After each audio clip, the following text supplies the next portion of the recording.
parte 2 un poco de mi desnudez y la de mis padres. El módulo 2, del fango al fuego. Capítulo 6, alcohol, mentira, soberbia y vacío. No todo fango se ve desde afuera. Hay esclavitudes que no se manifiestan como ruina inmediata, sino como una costumbre que se normaliza, una herencia que se repite, un ambiente que se respira sin cuestionar. En mi casa, durante muchos años, el licor no fue una excepción, fue parte del paisaje. Mi mamá tomaba, mi papá tomaba, yo tomaba. No como un acto de rebeldía consciente, sino como algo que simplemente era. Y allí comienza uno de los engaños más peligrosos del pecado, cuando deja de verse como pecado. En mi caso, el alcohol no fue una etapa breve ni una anécdota juvenil, fue una esclavitud que se extendió por más de una década. Entre 12 y 15 años, donde beber era normal, justificable, socialmente aceptado y espiritualmente devastador. No siempre había escándalo, no siempre había exceso visible, pero sí había algo constante, un vacío que nada lograba llenar, porque el pecado consentido no siempre destruye de golpe, a veces adormece. Y cuando adormece, uno deja de escuchar la voz de Dios. Con el tiempo, el alcohol empezó a caminar de la mano con otras sombras, la mentira primero hacia otros, luego hacia uno mismo, la soberbia, esa sensación de creer que uno controla, que sabe, que puede parar cuando quiera, y un vacío interior que ninguna celebración lograba tapar. Por fuera, la vida podía verse funcional. Por dentro, algo se estaba hundiendo lentamente. Hoy puedo decirlo con claridad. No era solo el alcohol, era la distancia de Dios. El salmista describe con precisión ese estado del alma cuando escribe: me sacó del pozo de la desesperación, del lodo cenagoso, puso mis pies sobre roca y afirmó mis pasos. Ese pozo no siempre es visible, a veces es interno, a veces se disfraza de normalidad, a veces se llama costumbre, ambiente familiar o no es para tanto, pero sigue siendo lodo y el lodo tarde o temprano termina atrapando.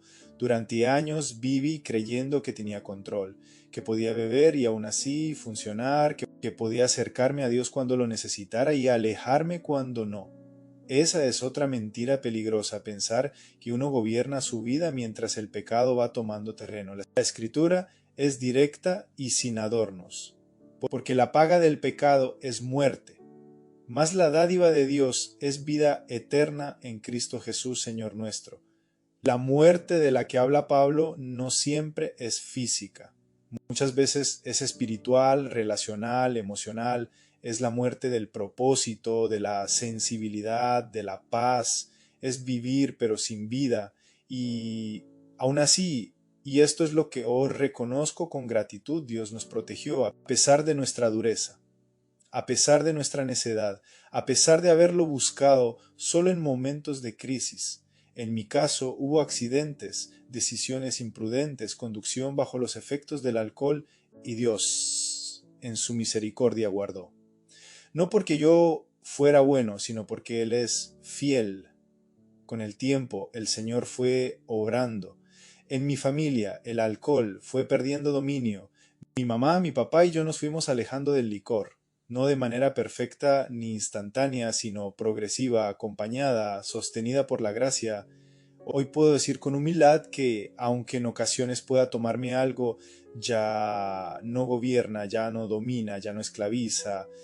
Dios protege, guía, corrige y levanta. Eso no me hace fuerte. Me recuerda que soy dependiente de su gracia.